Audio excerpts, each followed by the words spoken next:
I liked our first shot defense. After that, a whole lot to like.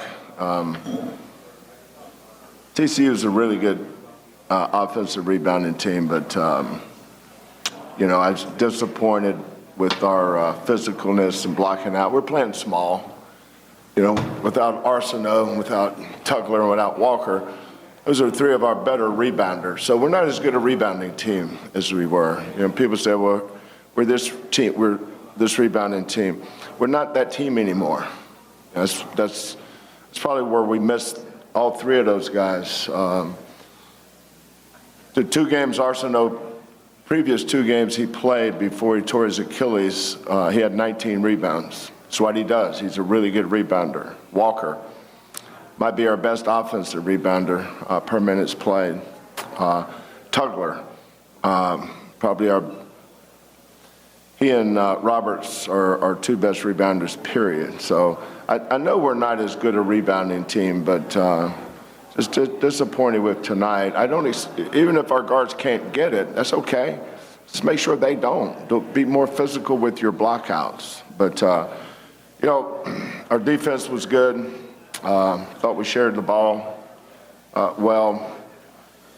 When you get in tournament day, you win the game. You don't spend all your time trying to rehatch it or autopsy it or worry about it. Just win in advance. That's what we'll do. Okay, we remind you to raise your hand. We'll get a wireless mic to you, and please identify yourself as well as your affiliation. On the left, on the front row here. Juwan Wilkunkel with Fox Houston. When you hear Coach talk about you guys not being physical and not being a good rebounding team right now, do you take that as a personal challenge going forward as a big man? Yeah, definitely. Just, knowing that we're undersized, we start, how tall are you? 6'1", 6 foot, 6'5", 6'7", 6'8". We're probably one of the smallest teams in the country, but that should never be an excuse to rebounding. And knowing me that I'm a natural rebounder, that's what gets me going. Not scoring or getting touches or whatever. Rebound is what fuels me to do everything else on the court. So just being a leading rebounder, just basically just go into the game with no ego and just try to fly around. Just do my best to impact winning other than scoring.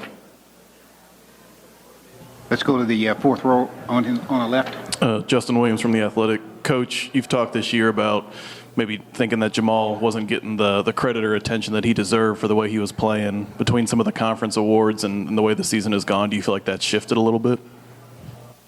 I don't know if I meant he wasn't getting the credit deserved. I was just, it was after the Iowa State game, and I had seen some people that have since started watching this play, I guess, because I saw somebody put out their best 6 point guards, and he wasn't even on it. So I didn't get upset about it. I just want to remind him, you may want to watch the point guard for Houston. He's pretty good. Not that those other kids aren't. They are. But he's pretty good. But, we're not exactly a media darling. Sometimes when you're not one of those guys, you don't really get looked at a whole lot. And that's fine, except, if you've got kids like Jamal or J1, and if they're deserving. If they're not, then they're not. But if they're deserving, you certainly want to fight for them and get them noticed. But to answer your question, Justin, I think he is. Coach Sampson, Stephen Johnson, Fort Worth Star-Telegram. Forgive me, I just wanted your perspective.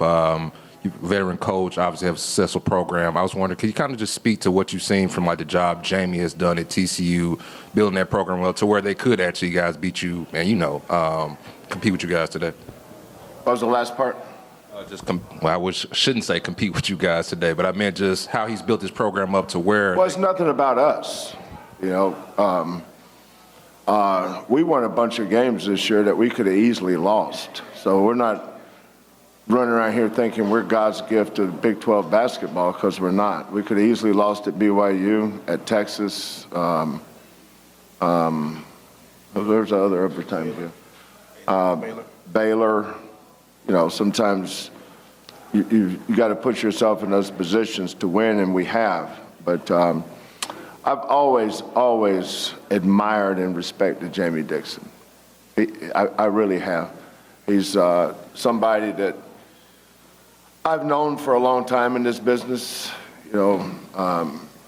Jamie's been an outstanding college coach for a long time. I remember when he was at Pittsburgh, and the job he did there, and now coming home to his alma mater and job he's doing now. I think the sign of an outstanding coach is, especially like Jamie, is doing it every year. He's got his team in the hunt every single year.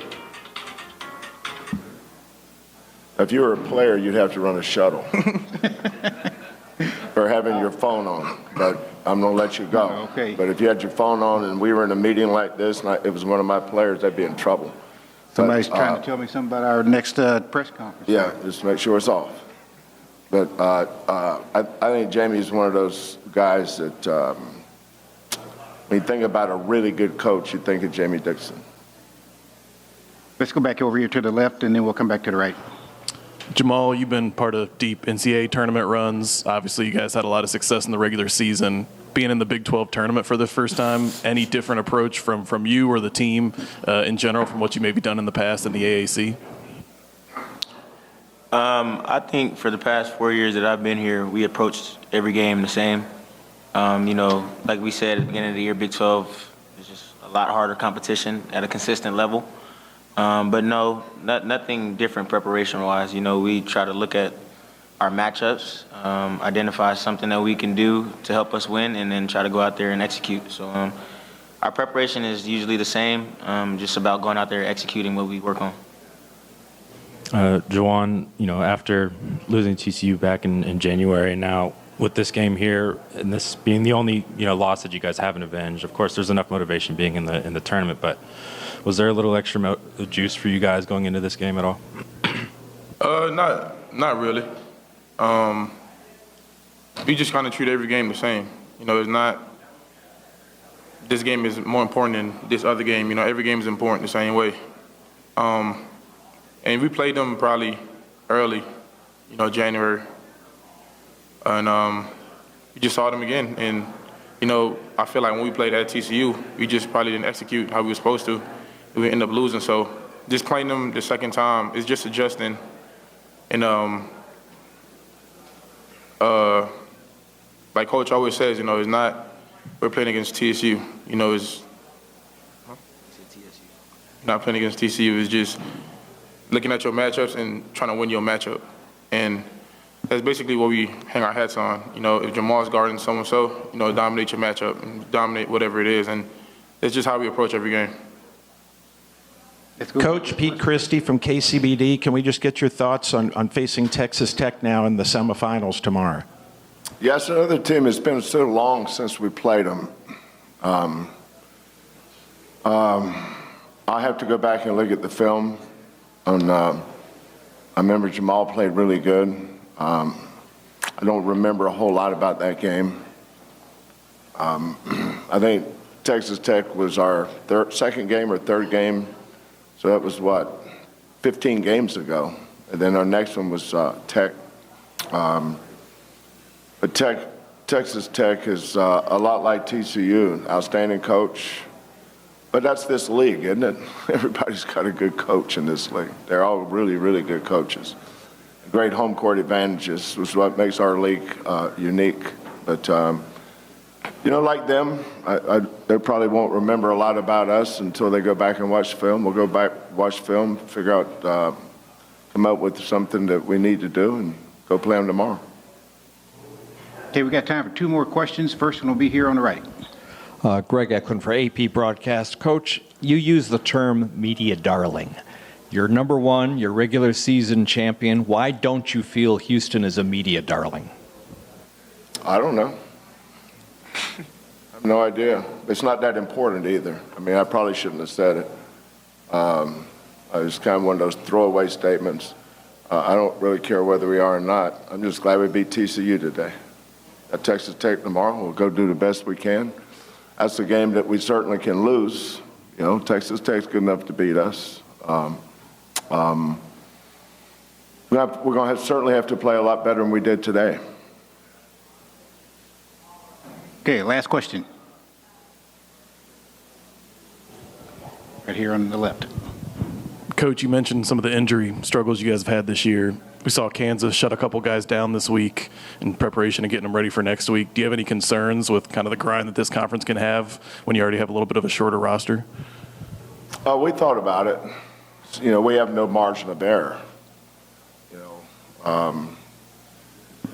We're playing a kid right now that, in all reality, should have redshirted, shouldn't even be playing.